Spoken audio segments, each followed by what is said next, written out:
Hello and welcome to The Lucky Roll, an eclectic channel for eclectic games. And today we're reviewing Bloodborne, the board game by Command Games, by designers Eric M. Lang and Michael Schinau. Bloodborne, the board game, is a game for 1 to 4 players based on the PlayStation game of the same name, in which players are hunters, skilled warriors questing in the town of Yarnham, a city that is enduring a plague that turns its residents into beasts. Over the 4 campaigns contained in the core box, hunters battle monsters, level up, and unravel mysteries and sources of the madness. It's a cooperative dungeon crawl game with deck building elements and a very interesting style of combat, in which players use a card system not unlike Gloomhaven, where cards are drawn to account for attacks, and the speed of said cards dictates the order and indeed, in many cases, the success of combat for players who engage in battle. Whilst I do miss the absence of a dice-chucking element from time to time in playing this game, I have to admire the distinct, clinical and clear-cut combat system at play here. What makes this even more interesting is that players cannot spam the same speed attack over and over. Every hunter's weapon has 3 slots with different abilities and speeds.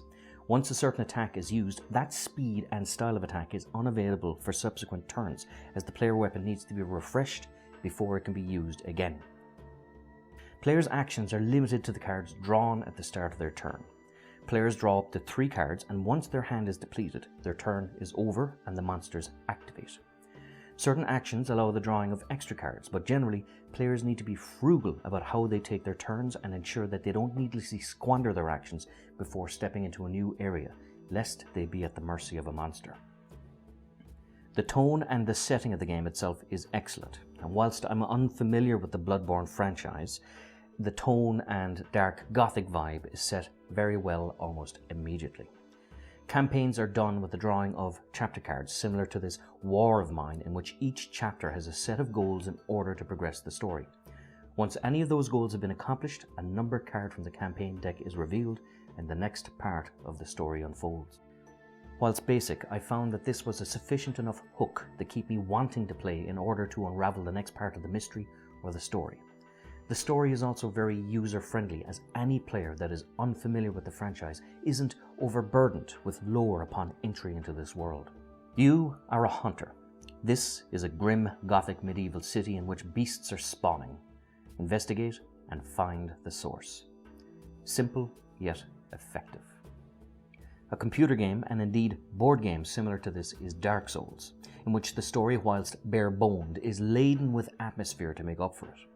Dark Souls, the board game, however, seemed to me to be just combat for combat's sake, whereas here, in the Bloodborne board game, the chapter objective is to push the narratives, strikes just the right balance to keep lore fans such as myself interested without overburdening players who are just there to enjoy the combat. Another thing that impressed me with this game was the random tile placement and random monster spawn order for each game. On the monster board, the monsters for that particular game are shuffled and randomly allocated a spawn point. The tiles are also shuffled and drawn in varying orders, so whilst players may play the same campaign twice, the makeup of the dungeon will vary greatly, and it gives a great replay value to the game.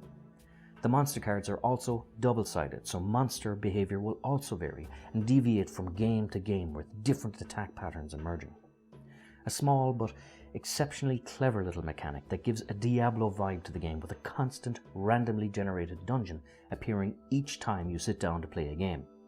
The campaign story, of course, does remain the same, as the goals do not change, but the outlay of the dungeon and monster order and shake-up does a lot to stop you feeling bored on subsequent playthroughs. The game components are largely excellent.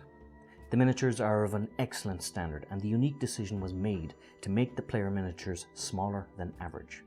Initially, I was confused as to why this decision was made, but when these smaller than average avatars are placed against some of the more larger monster miniatures, the monsters become all the more intimidating, and the scale of the battle before you seems all the more immense due to the heroes literally being dwarfed by their enemies. The game tiles themselves are of solid card stock, and while small, work exceptionally well. They're very similar to the Betrayal at House on the Hill game, in which they generally have 4 exits and the dungeon map unfolds as players explore subsequent tiles. The small tiles also make the monster miniatures again seem all the more intimidating, but there is a logical aspect to this design choice as opposed to just the aesthetic. The other game components, such as the player and monster boards, can be a bit of a table hog, so a practical approach to the board outlay itself was needed, and whilst initially unimpressive, works very well to the point that 2 seconds into the game, any complaints you might have are immediately forgotten. I skipped out on the Kickstarter for this game as I had ignorantly assumed it would be very similar to the Dark Souls board game that I already had. However, I couldn't have been more wrong.